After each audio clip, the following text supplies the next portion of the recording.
ہم نے آپ سے کہا تھا نا کہ جلد بازی مت بچائیں، بے صبر مت ہوں، اللہ پر توکل رکھیں اور پاک فوج پر یقین رکھیں، انشاءاللہ ہم دشمن کو جواب دیں گے۔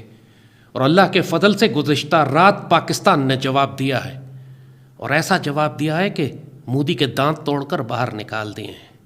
ہماری اسٹریٹجک میسائل فورسز نے اور پاک فضائیہ نے پورے بھارت کے تمام فرنٹ لائن ایئر بیسز پہ، اس کے اسٹریٹجک انفراسٹرکچر پہ، ایئر ڈیفنس یونٹس کے اوپر اور اس کی تمام آرٹلری بیٹریز کو فرنٹ لائن پر تباہ کر دیا جا کے۔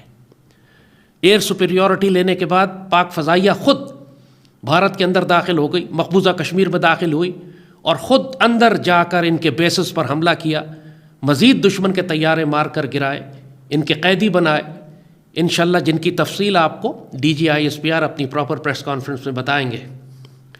اس وقت بھارت کی جانب سے پاکستان کی طرف جوابی حملے کیے جا رہے ہیں، کمزور ڈرون اور کچھ میسائل جو ہمارے ایئر بیسز کی طرف وہ فائر کرنے کی کوشش کر رہے ہیں، لیکن پورے بھارت پر حکومتی سطح پر، فوج کی سطح پر سناٹا ہے، وہ سکتے کے عالم میں ہے، ان پر خوف اور دہشت طاری ہے۔ اور بھارتی فوج نے یہ بیان دیا ہے کہ ہم اس جنگ کو روکنا چاہتے ہیں اگر پاکستان ہم پر حملے کرنا بند کر دے تو۔ اللہ کے فضل سے اللہ تعالیٰ نے پاکستان کو ہماری اسٹریٹجک مسل فورسز اور ایئر فورس کے ذریعے اور مسلح افواج کی قیادت کے ذریعے عزت دی ہے۔ پوری دنیا پر دہشت طاری ہو گئی ہے پاکستان کی اس حربی طاقت اور ہماری پروفیشنلزم کو دیکھ کر۔ پوری مسلمان دنیا پاکستان کے لیے دعا کر رہی ہے۔ دشمن ملک سکتے میں ہے اور بھارت تو اس وقت بالکل غشی کے عالم میں ہے، جیسے کہا کہ وہ تو ہتھیار ڈالنے والے ہیں، بھیک مانگ رہے ہیں، دنیا کی طاقتوں کو بیچ میں ڈال رہے ہیں کہ پاکستان سے کہیں کہ اس جنگ کو روک دیں۔ یہاں پر ہم دو باتیں کہیں گے کہ پاکستان کو اپنے اس کمینے دشمن کی فطرت کو بہت اچھی طرح سمجھنا ہوگا۔ یہ جب بھی میدان جنگ میں ذلیل ہوتے ہیں، یہ فوراً بھاگتے ہیں بڑی طاقتوں کے پاس کہ کسی طرح سیز فائر کرا کر ان کی جان بچائی جائے۔ 1948 میں انہوں نے ایسے ہی کیا، 65 میں ایسے ہی کیا، کارگل میں ایسے ہی کیا، اور اب یہ ایسے ہی کرنے کی کوشش کر رہے ہیں۔ اور پاکستان ہمیشہ میدان جنگ میں جیتی ہوئی جنگ کو مذاکرات کی میز پر ہار کے آ جاتا ہے۔ اب کسی صورت میں پاکستان کو سیز فائر نہیں کرنا چاہیے۔ ہم کو آگے بڑھ کر اس وقت اس دشمن کو اس بری طرح مارنا چاہیے کہ آئندہ ہمیشہ کے لیے اس کا خطرہ پاکستان کے لیے ختم ہو جائے۔ اگر یہ مذاکرات کرنا بھی چاہتے ہیں تو اس کی پہلی شرط یہ ہے کہ ہم ان کو اتنی تسلی سے ذلیل کریں کہ اس کے بعد مودی اور آر ایس ایس کا کوئی فیوچر انڈیا میں باقی نہ رہ جائے۔ ہمارے جتنے کشمیر میں ہمارے قیدی ہیں، سیاسی قیدی جن کو 30 سال سے اس نے قید رکھا ہوا ہے، آپاسی اندرابی ہیں، قاسم فختو ہیں، مسرت عالم ہیں، اور اس طرح کے سینکڑوں ہزاروں، ان سب کو جیلوں سے یہ رہا کرے۔ جو کشمیر کو اس نے ضم کیا ہے، آرٹیکل 370 وائلیٹ کیا ہے، اس کو اعلان کرے کہ ہم اس کو ختم کرتے ہیں۔ کشمیر ڈسپیوٹڈ ٹیریٹری ہے، ہمارا اٹوٹ انگ نہیں ہے۔ انڈس واٹر ٹریٹی پہ جو اس نے بکواس کی تھی کہ ہم پانی روک لیں گے، معافی مانگے اور کہے کہ ہم آئندہ ایسا نہیں کریں گے، اور پاکستان سے معافی مانگے کہ ہم نے پاکستان پر جھوٹا الزام لگا کر پاکستان پر حملے کیے۔ یہ تو پری کنڈیشنز ہیں۔ اگر مذاکرات کرنا چاہتے ہو تو یہ 4 کام کرو۔ اگر تم نہیں کرتے تو پھر پاکستان کو چاہیے کہ آگے بڑھ بڑھ کر ان کو ماریں، ان کا ایئر کرافٹ کیریئر بھی ڈبو دیں، ان کے تمام فرنٹ لائن بیسز وہ مزید تباہ کریں جتنا بچ گئے ہیں، اور یہاں تک کہ جا کے پھر آر ایس ایس کو بھی تباہ کر دیں۔ جو دنیا کی سب سے بڑی اس وقت ساؤتھ ایشیا کی دہشت گرد تنظیم ہے وہ آر ایس ایس ہے، جس کا کوئی نام نہیں لیتا دنیا میں، موہن بھگوت جس کا سربراہ ہے۔ انہوں نے پاکستان پر دہشت گردی کا الزام لگایا اور ہم پر میزائل حملے کیے۔ اب ہم پاکستان کو آفیشلی آر ایس ایس کو ایک دہشت گرد تنظیم ڈکلیئر کر کے آر ایس ایس کی پوری قیادت کو، ان کے تمام ہیڈ کوارٹرز کو، ان کے تمام مراکز کو اسی طرح ہمیں تباہ کرنا چاہیے جیسے انہوں نے پاکستان کی مساجد پہ اور ہمارے مراکز پر حملے کیے۔ بھارت کے ساتھ کسی صورت میں اس وقت سیز فائر ہم نے نہیں کرنا۔ اگر ہم نے اس زخمی، اس کمینے دشمن کو اس وقت بچ نکلنے کا موقع دیا تو کل یہ دوبارہ منظم ہو کر پر بہت تفصیل سے ہمارے اوپر، بہت طاقت سے ہمارے اوپر حملہ آور ہوگا۔ اللہ نے یہ ہمیں موقع دیا ہے، اس کو ہمیں مذاکرات کی میز پر اس وقت ضائع نہیں کرنا۔ جب تک کہ ہم دشمن کا اچھی طرح خون نہ بہا لیں، اور یہی اللہ کا حکم ہے قرآن میں، جب تک کہ خون نہ بہا لو اچھی طرح، اس وقت تک صلح کی بات نہ کرو، اس وقت تک ان کے قیدی بھی مت پکڑو۔ ایک اور بات ہم بہت اہم کہنا چاہیں گے۔ ہم نے آپ سے ہمیشہ کہا تھا کہ اس سپہ سالار پر اعتبار کریں۔ جنرل عاصم منیر کے خلاف پورے پاکستان میں اتنے سالوں سے کتنا ناپاک پروپیگنڈا چل رہا تھا، حتیٰ کہ خود پاکستان کی مسلح افواج کے اندر بہت سارے لوگ ان کو شک کی نگاہ سے دیکھتے تھے کہ یہ کیا واقعی پاکستان کا دفاع کر سکیں گے کہ نہیں، اور ہمیشہ ہم نے آپ سے کہا تھا کہ سپہ سالار پہ اعتبار کرو، یہ مسلمان ہے، یہ مجاہد ہے، یہ سید ہے، یہ حافظ قرآن ہے، یہ کبھی تمہیں دھوکہ نہیں دے گا، اور جب وقت آئے گا تم دیکھ لو گے۔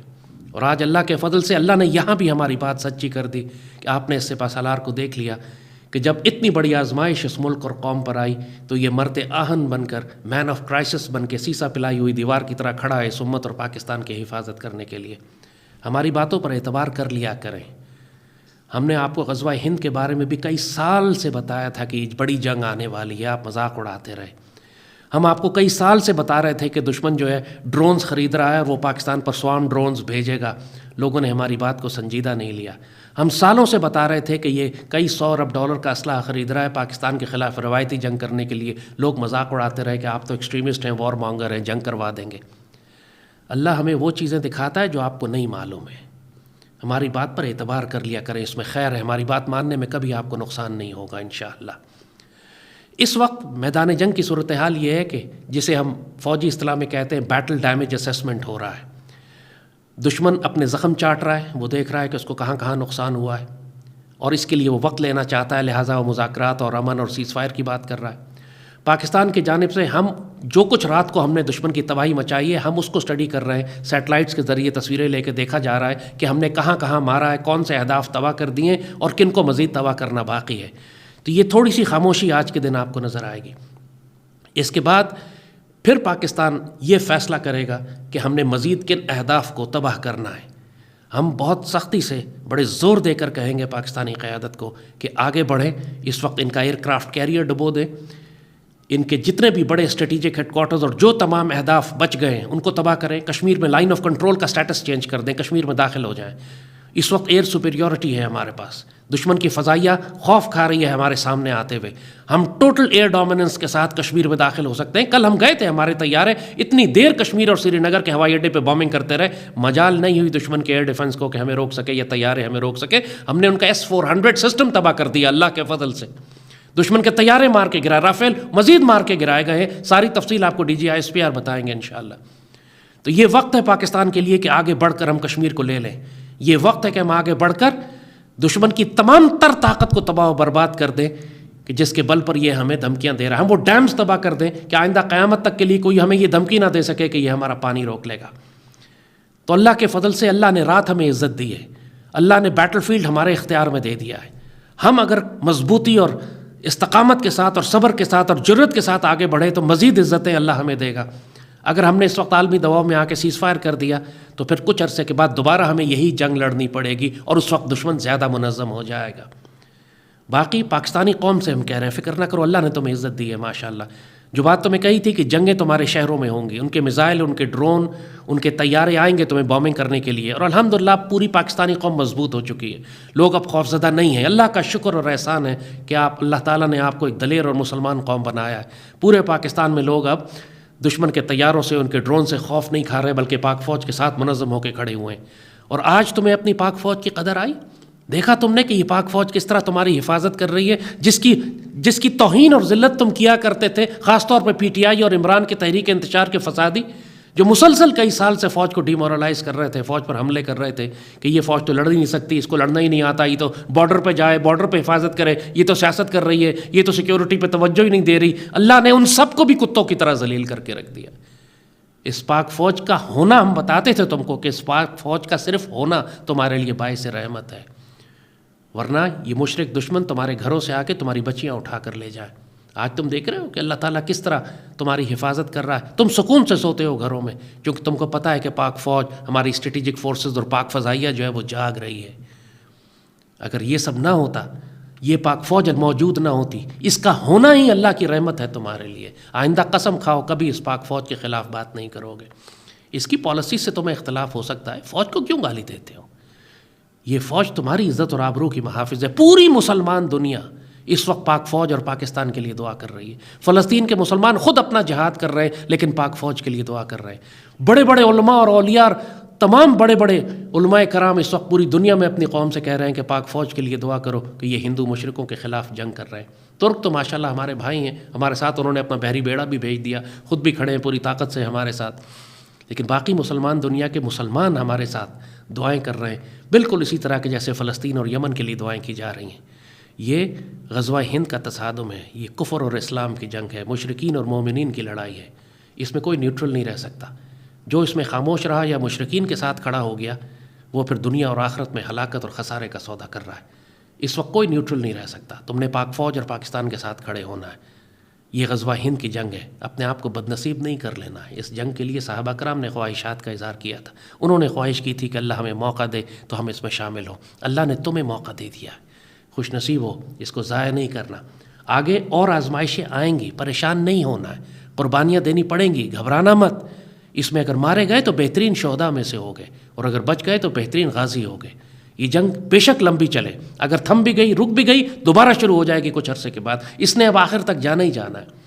اب اس قوم کو کوئی شک نہیں ہونا چاہیے کہ ہم غزوہ ہند کی آخری مہم میں شامل ہو چکے ہیں، اور یہ فیصلہ کن جنگ ہے جو بہت لمبی چلے گی۔ لہٰذا پوری قوم کو اب منظم ہو کے اپنے آپ کو آنے والی جنگوں کے لیے تیار کرنا، یہ آپ کی ڈیسٹنی ہے، آپ کا نصیب ہے، اس کو آپ اوائڈ نہیں کر سکتے۔ آپ جنگ نہیں کرنا چاہتے، دشمن یہ جنگ لے کر آپ کے اوپر آ جائے گا۔ اللہ آپ سے کام کروائے گا۔ ہم کہا کرتے تھے کہ اللہ تم سے کام کروائے گا، چاہے تم کرو یا نہ کرو، کرنا چاہو یا نہ کرنا چاہو۔ آج وقت آ گیا نا، دیکھ رہے ہو نا، جنگ تم پر مسلط کی گئی ہے، تمہیں لڑنا پڑ رہا ہے، تو کیوں نہیں تم نیت کر لیتے کہ ہم اللہ اس کے رسول کی خاطر یہ غزوہ ہند کر رہے ہیں۔ پاکستان اور پاک سرزمین سے اللہ وہ ڈیوٹی لے رہا ہے جس کے لیے صدیوں مسلمانوں نے انتظار کیا تھا۔ تم وہ خوش نصیب قوم ہو، اپنے آپ کو بد نصیب نہیں کر لینا۔ اور ایک دفعہ پھر بتا رہے ہیں کہ اپنی فوج کا ساتھ دو، اپنے سپہ سالار پر اعتماد کرو، اور فوج کی قیادت سے میں کہوں گا کسی صورت میں سیز فائر نہیں کرنا، آگے بڑھیں اور مزید ماریں، ان کو کتے کی طرح ذلیل کریں، اتنا ذلیل کریں کہ آئندہ کے لیے اس کا فتنہ پاکستان اور مسلمانوں کے لیے ختم ہو جائے۔ اللہ پاک سرزمین کا حافظ و ناصر ہے۔ پاکستان ہمیشہ زندہ باد۔